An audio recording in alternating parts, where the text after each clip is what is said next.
बिहार में विधानसभा चुनाव में आरजेडी को करारी हार मिली।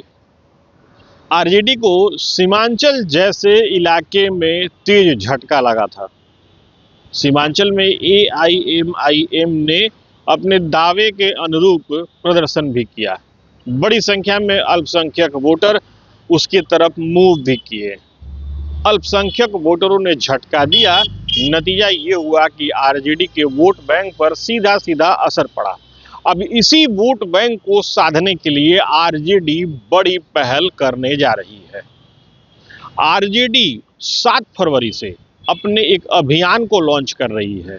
दरअसल आरजेडी की कोशिश उस वोट बैंक को अपने तरफ मोड़ने को लेकर के है जो कभी आरजेडी का परंपरागत वोटर माना जाता था। आरजेडी दरअसल एक अल्पसंख्यकों को जोड़ने के लिए एक इनिशिएट करने जा रही है और उसका टारगेट अगले अगस्त माह तक कम से कम 10 लाख अल्पसंख्यक वोटरों को पार्टी के साथ जोड़ने को लेकर के है। इस संबंध में आरजेडी के नेता क्या कहते हैं, आप उन्हीं के शब्दों में सुनिए।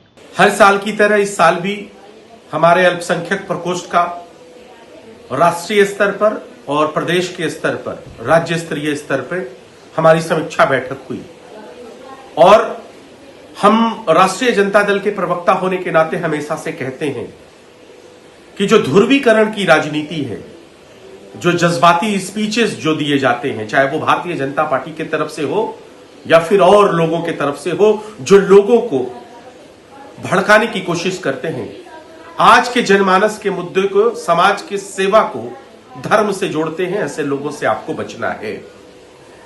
और बचना इसलिए जरूरी है क्योंकि जितनी भी संवैधानिक संस्थाएं थी उसके ऊपर भारतीय जनता किस किस तरीके से कब्जा कर रही है, ये बिहार की एक एक जनता जानती है। और हम लोगों ने तो हमेशा से कहा है कि बिहार में गरीब, वंचित, शोषित और अकलियतों का बल है तो उसका नाम है राष्ट्रीय जनता दल, और आगे भी रहेगी।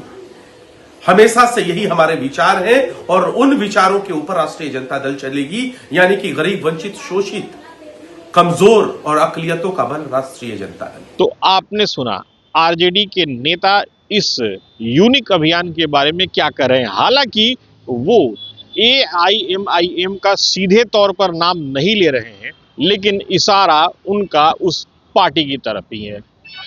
हालांकि अब तस्वीर का दूसरा पहलू ये भी है कि आरजेडी के इस अभियान पर एआईएमआईएम खुल करके अपना विरोध जता रही है। पार्टी का ये कहना है कि जब भी मुसलमानों का मुद्दा आता है आरजेडी शांत रहती है, तो आखिर मुसलमान या अल्पसंख्यक किस लहजे या नजरिए से आरजेडी को वोट करे। आरजेडी को चिंतन करने की जरूरत है। एआईएमआईएम के राष्ट्रीय प्रवक्ता आदिल हसन क्या कहते हैं, आप उन्हीं के शब्दों में सुनिए। बड़े भाई, आरजेडी को यह समझना चाहिए कि पहली दुश्मन बीजेपी है और पहला दुश्मन एमआईएम को बना देता है। ये आरजेडी का ये बचपना जो है, जो भी इनके सलाहकार मंडली में लोग जो बोल रहे हैं, इनके मुंशी मैनेजर जो इनको मुंशी मैनेजर जो समझा रहे हैं, जो है गुड़गांव का मुंशी मैनेजर जो इनका है, एक दिल्ली यूनिवर्सिटी का मुंशी मैनेजर, उन मुंशी मैनेजर के बूथ पर जाके देखिए कि भाजपा को वोट मिलता है। आरजेडी को ये सोचना चाहिए कि आप आइडियोलॉजिकल लड़िए। मुसलमानों के मुद्दे पर तेजस्वी नहीं बोलते। आप ही 4 घटना देख लीजिए। अभी नुरशीद साहब के साथ मॉब लिंचिंग हुई मधुबनी में, सुपौल के रहने वाले, आरजेडी कुछ नहीं बोली। अतहर अंसारी साहब के यहाँ कुछ नहीं बोली, बेचारे शहीद हो गए। एक मोहतरमा, एक बेचारी बहन मेरी गैंग रेप करके मार भी दिया गया, बेवा थी, 6 बच्चे की माँ थी, आरजेडी कुछ नहीं बोली। कुरैशी साहब का मॉब लिंचिंग हुआ छपरा में, आरजेडी कुछ नहीं बोली। उसके बाद आपने देखा कि वहां फिर झंझारपुर में एक मॉब लिंचिंग हुआ, आरजेडी कुछ नहीं बोली। तो आप मेरे मुद्दे पर बोलिएगा ही नहीं तो आपको क्यों वोट देगा मुसलमान? मुसलमान इनका बंधुआ गुलाम है। अरे आपके पिताजी को, लालू जी को और राबड़ी जी को चपरासी क्वार्टर से शीशमहल पहुंचा दिया मुसलमानों ने। जाकर पता कीजिए तेजस्वी जी, आपकी पैदाइश चपरासी क्वार्टर में हुई थी और मुसलमानों ने आपको शीशमहल पहुंचा दिया। आज जो आप जो ल्यू विटॉन और बड़ी बड़ी कंपनी का जो कपड़ा पहन रहे हैं, मुसलमानों का ज़कात फितरा है आरजेडी पर। भाई वीरेंद्र जीते तो मुसलमानों के ज़कात फितरा से, सरबजीत जी जीते मुसलमानों के ज़कात फितरा से, आलोक मेहता जीते मुसलमानों के ज़कात फितरा से, ढाका जीते मुसलमानों के वोट से, रघुनाथपुर जीते मुसलमानों के वोट से। एक सीट बता दीजिए जो बिना मुसलमान के वोट से जीते। तेजस्वी यादव जी को अगर गुरूर है तो बोलिए, अगला कैंडिडेट तैयार कर देते हैं रोगोपुर में, वहां भी पता चल जाएगा कि मुसलमानों की क्या अहमियत है। मुसलमानों के मुद्दे पर नहीं बोलिएगा तो हम बोलेंगे। मेरे पास 5 एमएलए हैं, अख्तर साहब हैं, मुर्शिद भाई हैं, सरवर भाई हैं, गुलाम सरवर साहब है, तौसीफ साहब है, हम लोग और बैरिस्टर असदुद्दीन ओवैसी साहब, बब्बर शेर है। तो हम सीमांचल का एहसानमंद है, उस मिट्टी का कर्ज खाए हुए हैं।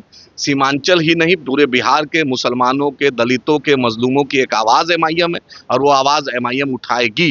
ये हम पर फर्ज है, हमारे एमएलए पर, हम पर, हम उस एहसान के तले दबे हुए हैं। और अली अशरफ फातमी साहब का आपने कहा तो फूका हुआ कारतूस है, फिर से मैं बोल रहा हूँ, फूका हुआ कारतूस। जो आदमी लगातार बैक टू बैक हार रहा है, लोकसभा हारा, विधानसभा हारा, जो भाजपा और जदयू से खुद बेटे को भी लड़ा के देख लिया दरभंगा ग्रामीण से, फिर हारा, तो उसका क्या आरजेडी उस पर क्यों ढो रही है? इसलिए ढो रही है कि मुंशी मैनेजर अच्छा है, बैंक अकाउंट अच्छा है उनका, इसलिए कि जाने आने में जो खर्चा होगा फातमी साहब उठाएंगे। याद रखिए, सिंगापुर में लालू जी को गुलदस्ता देने से फातमी साहब मुसलमान वोट नहीं देगा, मुसलमानों के मुद्दे पर बोलना पड़ेगा। बिस्पी में चेतन शर्मा कांस्टेबल ने मारा, फातमी साहब नहीं गए। हाफिज साद को सीतामढ़ी में, गुड़गांव में मारा, सीतामढ़ी का नहीं गए। वहां अलीनगर में मारा सीएनआरसी में एक बच्चे को, इन लोग नहीं गए। उसके बाद किसी भी मुद्दे पर फातमी साहब आज तक बोले हैं? जब मुर्शिद के साथ ये घटना हुई, उसके बाद अतहर अंसारी के साथ फातमी साहब क्रिसमस मना रहे थे, क्रिसमस। और अखिलेश यादव को भी गलत फहमी है, पूरी ताकत समाजवादी और आरजेडी ने हमें हराने के लिए लगा दिया था, जबकि हराना था भाजपा को। तो हम आवाज उठाएंगे इंशाअल्लाह ताला। तो तेजस्वी जी को बोल दे रहे हैं कि मुसलमानों के मुद्दे पर बोलिए, आपकी आइडियोलॉजिकल लड़ाई होनी चाहिए। आप एमआईएम को जितना टारगेट कीजिएगा उतना एमआईएम मजबूत होगी। और इस बार इंशाअल्लाह सीमांचल के बाहर हम लोकसभा भी लड़ने जा रहे हैं, सीमांचल में भी लोकसभा लड़ेंगे और सीमांचल के बाहर भी लड़ेंगे। तो इस बार जो फरियाना होगा, पहलवान कुश्ती है, हम भाजपा को हराएंगे, क्योंकि आपको भाजपा को हराने में दम नहीं है। 2005 आप नहीं हरा पाए, 2005 का दूसरा इलेक्शन नहीं हरा पाए, 2010 नहीं हरा पाए, 2015 में नीतीश जी के रहमो करम में आपको इतना वोट आया, 2020 में आप चिराग जी के रहमो करम पे आपको इतना सीट आया, 2025 में अल्लाह ने आपकी असली औकात दिखा दी आवाम ने। उसके बाद 2009 का लोकसभा दिखा दिया, 14 का लोकसभा दिखा दिया, 19 में आप 0 पे आउट हो गए, 24 में भी जनता ने दिखा दिया। लेफ्ट के चलते आप एमपी जीते हैं, चाहे सुरेंद्र जी हो, चाहे अजय कुशवाहा जी हो, चाहे आपकी बहन हो, ये सब लेफ्ट का सपोर्ट से जीते हैं। तो आरजेडी ये गलतफहमी भूल जाए अपने मूल वोट को, क्योंकि जहां पे मुसलमानों पर ज्यादती हुई है, कहीं ना कहीं आपका जो मूल वोटर है वो होता है। शहाबुद्दीन साहब की बेवा के साथ जो 2024 में आपने जो किया, जनता सारण की नहीं भूली है, बिहार की जनता नहीं भूली है। जरूर उनके पुत्र आ जाए हैं आपकी पार्टी में, लेकिन आवाम जब देखती है कि आप जरूरत पे खड़े नहीं रहते हैं, मुसलमानों के, दलितों के मुद्दे पर नहीं बोलते। आज तक किसी दलित को राज्यसभा आरजेडी ने नहीं भेजा है। आरजेडी की यही पहचान बन गई है कि खाली इनकमिंग कॉल होता है, आउटगोइंग इनके पास है ही नहीं है।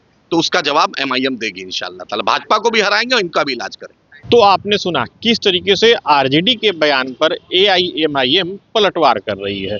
दरअसल चंद रोज पहले ही आरजेडी के प्रदेश कार्यालय में एक मीटिंग की गई थी, जिसमें पार्टी के बड़े नेताओं में शुमार होने वाले दरभंगा से पूर्व सांसद अली अशरफ फातमी ने एक अभियान के बारे में जानकारी दी थी। बताया ये गया था कि आरजेडी अल्पसंख्यक वोटरों को फिर अपने साथ जोड़ेगी और उसका विशेष फोकस सीमांचल के साथ साथ राज्य के सभी हिस्सों में होगा। अब इसी बात को लेकर के एआईएमआईएम ने अपना सीधा निशाना आरजेडी के ऊपर साध दिया है। जानकारी यहाँ तक भी है कि आरजेडी के द्वारा कई समितियां भी बनाई जाएंगी और वो सारी समितियां अल्पसंख्यक वोटरों को पार्टी के साथ जोड़ने में मदद करेंगे। Sujit Kumar, TV 9 digital, Patna.